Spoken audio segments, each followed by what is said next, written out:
Hi everybody, I'm Luke Black, a singer, songwriter from Serbia, living in London. I do electronic pop music. My Eurovision experience was definitely quite memorable. I cannot stress enough how important Eurovision is for up-and-coming artists like me. It gets you a platform that you can use to showcase what you do, and that's something that I've done with the help of my friends on the Eurovision stage. We produced the whole show and I enjoyed every single bit of it. I think what I would like to rely on mostly is creating my own kind of path with music. And I think, you know, with the song and the genre and the type of the song that I've applied with on Eurovision, I didn't really think about Eurovision as a competition. So there are certain positive things about it, like my fans right now kind of immediately getting to know my songwriting and what I have to say as an artist. I definitely learned a lot about myself throughout the competition. I was experimenting a lot with my lyrics and my songwriting over the past years prior to Eurovision, and I think that I was trying to find myself both visually and with, you know, being inspired, moving to London, hearing different genres of music. I always had this moment of the songwriting and the messaging of the songs being similar to storytelling, and it doesn't always have to be something that's true. You can even invent a story that you want to say through your song. And I think I discovered my love for you know, darkness and kind of neo-romantic aesthetic that also informs my songwriting through Eurovision. I think people really resonated with that, and it's something that I was relaxed enough after that to kind of hone that inspiration and the love for, you know, something similar to a book from Neil Gaiman or a film by Tim Burton. I kind of embrace that sort of aesthetic, and definitely as a visual library, it gives info to your word library as a songwriter. So yeah, I discovered that about myself. Life after Eurovision has been really cool, I have to say. There's loads of things that as an independent artist I get to do that I didn't do before. I had like my own headline shows and sold them out, and people knowing all of the lyrics from my past songs, that's so rewarding. We put a lot of hard work into the performance on Eurovision, and I definitely think that having that love come from the fans and the people is something that is the most rewarding thing. So I would say I feel quite happy. It's really cool.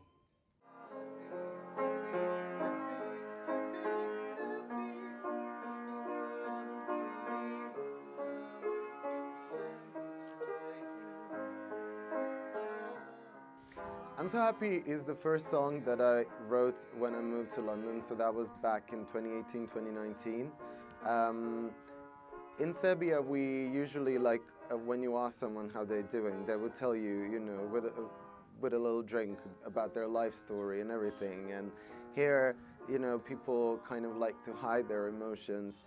And I found that really fascinating. I was never surrounded by that, and I found that really, really inspiring.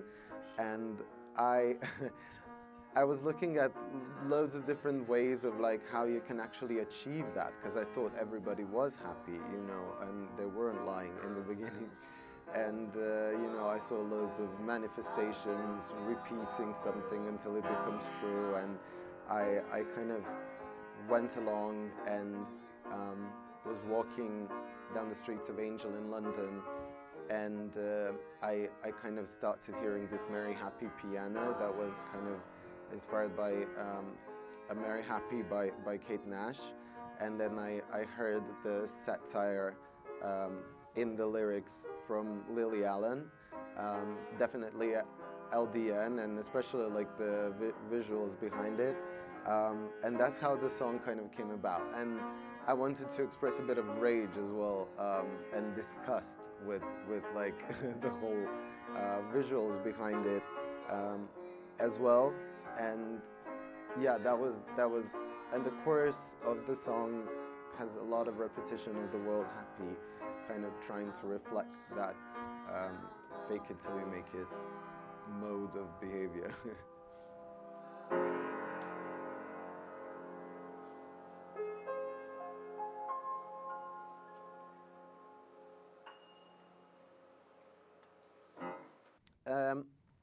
My inspiration comes a lot from, it's conversational. There's a lot of things that are happening around the world that I get to converse with my friends, and sometimes it's their stories that I'm telling. Sometimes it's stories that I've seen. I'm really inspired by anime and the world of anime and the coloring and their storytelling. I'm really inspired by Neil Gaiman. And I mentioned Tim Burton already. It's a really funny process because I don't normally go and write music every day. I probably spend 70% of time crying about like, oh my God, I'm never going to write anything again. And then the 30% of like the year, I kind of burst out like so many songs, as it actually has happened recently. I thought, you know, working on a big project for like 6 months, it drains you out. And then I was like, well, what is the next thing that I'm going to say? And a couple of months have been passing by. I didn't write anything. And then all of a sudden I had like 10 songs in one day. So I think like I honor every time I write a song from beginning to finish without having to rewrite it. I use those songs and I say, okay, these ones are the keepers. If I struggle too much with songwriting, I think that the intensity of the feeling isn't there, and I definitely want to keep that intensity within the music once it gets released. Well, I think within the process of songwriting, like loads of people, I think at least I've seen or I relate to loads of people. You know, starting out this song idea, they write a verse and then they write a chorus, and they don't know where to go next. And that is where I would put a stop to it. I would be like, not trying to, you know, rack my brain around like why, what is. I wouldn't use a rhyme zone or something like that just in order to write a song and get it going. I think like the words are kind of in a weird way coming out, and sometimes I get the words that I don't even know that I had in my word library, and I get really proud. It's probably something that I've read or I don't know, the types of vocabulary that I picked up from somewhere. I also do something called free writing, I guess you could call it. It's more so than I don't want to torture myself to write a song. If I know what I want to say, I just like, you know, put on a timer, then I write in a prose way, like everything that comes to my mind about that certain topic. And then I find my words and the word library from that kind of word vomit that happens at that point. So it is something that I do as well. My songwriting heroes and idols, I would say it could potentially be Bruce Springsteen. If we were to go to like a bit of more of a poppy, modern, there's an artist called Tamino. He's from Belgium. Amazing songwriter, storyteller. Lana Del Rey as well. As I said, Bruce Springsteen. I just feel like there's a lot of poetry that is kind of like free and rebellious. I like David Bowie. I'm not quite sure like out of them who was alone in the writing room. So maybe like I like also the other songwriters that were in the room with them. But I guess I believed everything that they said. There's an artist called Stromae from Belgium as well. Don't know why I really like Belgian artists, but like yeah, they're amazing. He sings in French, but the words and the way he kind of gets his ideas across are kind of very direct and dark and emotional, and I really like that. What's next for Luke Black? Well, as I said, I didn't really know up until like a couple of weeks ago, sorry, that I wrote the entirety of like this body of work, and I'm quite sure of what the next thing and the next topics are that I want to explore.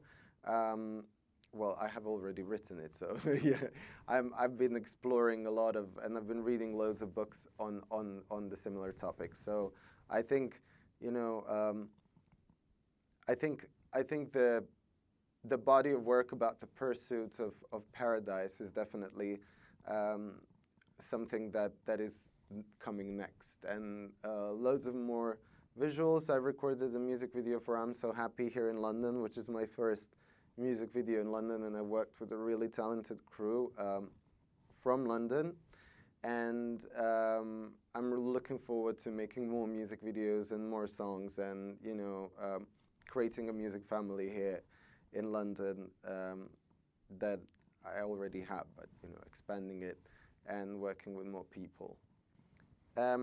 Within the process of collaboration, I would have to say that I've struggled a lot in Serbia, and moving to London, it seemed like it was the place that I belonged, because like I was really for years and years struggling to get the sound done, to get like my collaborators in place back in Serbia, visually as well. And I think the moment I came to London to study music, I met first my friend Majed, who I wrote a lot of songs with and released them, and Shirk, which is from a duo called Come and Have a Go. They were the guys behind my Eurovision song, and that are behind the next body of work that I'm working on. I definitely think that as well as within songwriting, when you find someone who you can create something quickly with that you believe in, so if they get the vision and you had the vision and it collides and then it creates something beautiful quite quickly, that is what happens with them, and that is those are the things that I'm going for within collaboration as well. You know, kind of like quickness and bursts of inspiration on both creating melodies and song lyrics and sounds. And I think I'm lucky that I've met Shirk and Majed here in London, and the process of creating music has become much easier and much more enjoyable. If I could give advice to any emerging artists and songwriters, I would have to say, give it a real thought about what you want to say, and find different ways of saying it.